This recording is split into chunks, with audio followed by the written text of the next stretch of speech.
Monsieur le secrétaire d'État à la communication,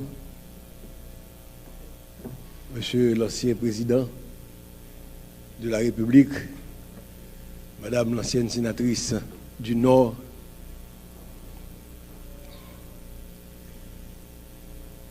Mesdames et Messieurs les représentants des organisations internationales, Mesdames et Messieurs les hauts commis de l'État, Monsieur le commandant en chef des forces armées d'Haïti, Messieurs les membres du haut commandement des forces armées d'Haïti, Monsieur le doyen de la faculté de droit et des sciences économiques, Mesdames et Messieurs de la presse parlée, écrite, télévisée et en ligne, Mesdames et Messieurs en vos rangs, titres et qualités, distingués invités. Il y a 3 jours, le ministère de la Défense et les forces armées d'Haïti ont partagé ce qui était à la fois une réflexion et une interrogation adressée à la société haïtienne, à savoir quelle armée pour Haïti. Un bel échantillon de la société a répondu présent. Durant ces dernières 72 heures, nous avons posé une question qui dépasse largement la seule organisation d'une institution militaire. Après dialogue et confrontation d'idées, nous avons interrogé notre rapport avec l'État, notre rapport avec la souveraineté, avec notre défense, avec la sécurité nationale, la démocratie, bref, avec l'avenir de notre pays. Mesdames et Messieurs, vous nous avez dit avec passion et engouement le profil idéal de notre armée, de votre armée. Nous avons pris note. Nous avons surtout retenu que l'institution militaire ne peut être forte que si elle repose sur des institutions publiques solides, sur la confiance de la population et sur un cadre constitutionnel et légal clairement établi. Je prends l'engagement, de concert avec le haut commandement de l'armée, pour que vos idées lumineuses alimentent notre doctrine, nos règlements, nos règles d'engagement et tous les documents qui vont régir le futur des forces armées d'Haïti. Officiers, sous-officiers, soldats,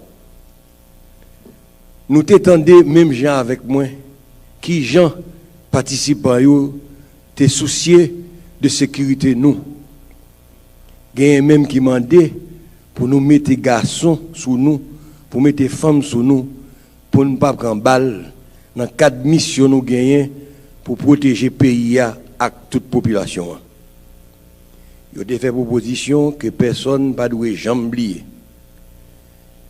C'est belle bagaille. Mais tout, il faut que nous ne soyons pas ingrats. Il y a des gens qui sont ingrats, pas des gens. Forcer les gens en vent militaire. Rete les gens. Le pays n'a pas seulement un problème de gens. Le pays a des gens tout. Mais les gens qui sont capables de ne pas jamais mettre ensemble pour faire le pays avancer correctement.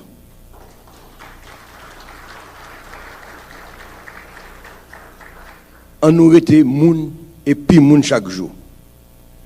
Apprendre mes pays sans que ce n'est pas affaire pas nous à régler.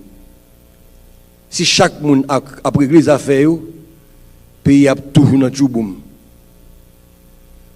Toujours songer, la caille, c'est la caille. Étranger, pas qu'arranger le pays pour nous, c'est nous pour faire, avec force courage, nous, dans l'union et dans la paix. Mesdames et Messieurs, j'ai suivi des prises de position en atelier, dans les panels et dans les couloirs. Les débats parfois houleux et les positions antagoniques dans les ateliers m'apprennent un moment d'éveil du nationalisme haïtien. Il me rappelle qu'une nation qui ne s'organise pas pour assurer sa propre défense et qui ne débat pas de son armée est une nation qui charge les autres de le faire à sa place.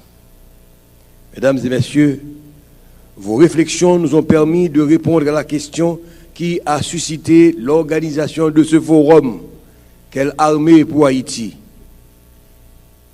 L'armée que nous voulons tous est une armée intelligente en ces temps d'intelligence artificielle, avec tout ce que cela implique de rupture stratégique, de risques éthiques et de mutations technologiques.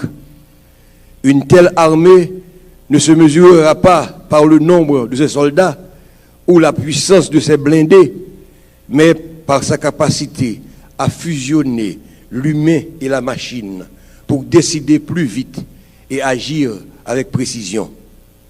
Une armée qui protège le territoire et la souveraineté nationale. Une armée qui s'inscrit durablement dans la consolidation de l'état de droit et le respect des institutions démocratiques. Une armée qui demeure structurellement au service de la nation et non d'un groupe, d'un clan, d'un parti ou d'un intérêt particulier. Une armée qui s'engage à bâtir et maintenir la confiance de la population comme priorité stratégique permanente. Une armée qui développe une capacité institutionnelle de réponse aux catastrophes naturelles et aux urgences nationales intégrées dans un système national de protection civile modernisé. Le débat de ces 3 jours nous invite ainsi à dépasser les querelles de chapelle, les rancunes de boutique, les oppositions simplistes pour privilégier Haïti. L'un des engagements majeurs qui ressort de ce forum est l'intégration progressive des jeunes dans un projet national de défense structuré, formateur et porteur d'opportunités.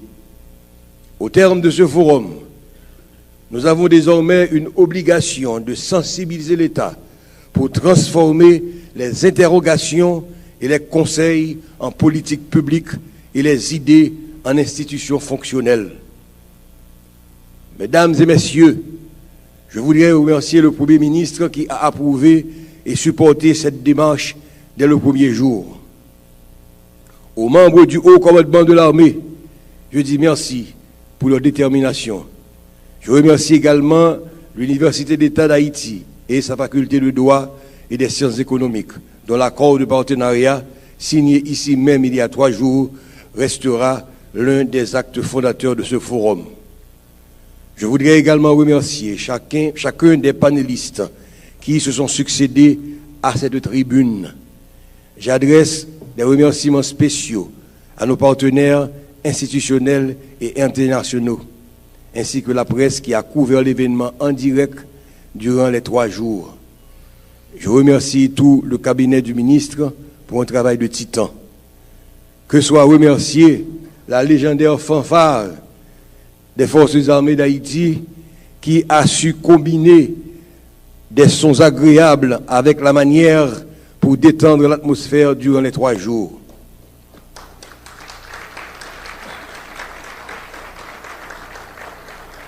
Je remercie chacun d'entre vous pour votre présence ici.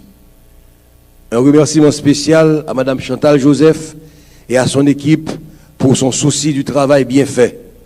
Sont également remerciés le secrétariat privé du ministre, les membres du protocole, les cadres du ministère, tous ceux et toutes celles qui ont contribué à la réussite de ces assises. Je voudrais remercier chaleureusement tous les intervenants qui ont contribué à la richesse de ces 3 journées. En clôturant ce forum, j'invite à retenir une idée simple. La question « Quelle armée pour Haïti ?»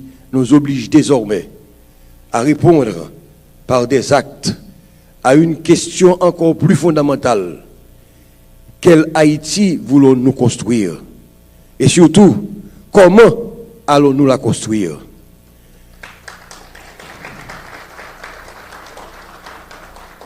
Que les 3 journées que nous venons de vivre marquent le point de départ du changement de la personne que nous sommes pour une bien meilleure version de nous-mêmes. Qu'elle soit non pas la fin d'une discussion, mais le point de départ d'une réforme nationale structurée de notre système de défense et de sécurité. Vive les forces armées d'Haïti, vive Haïti. Merci beaucoup.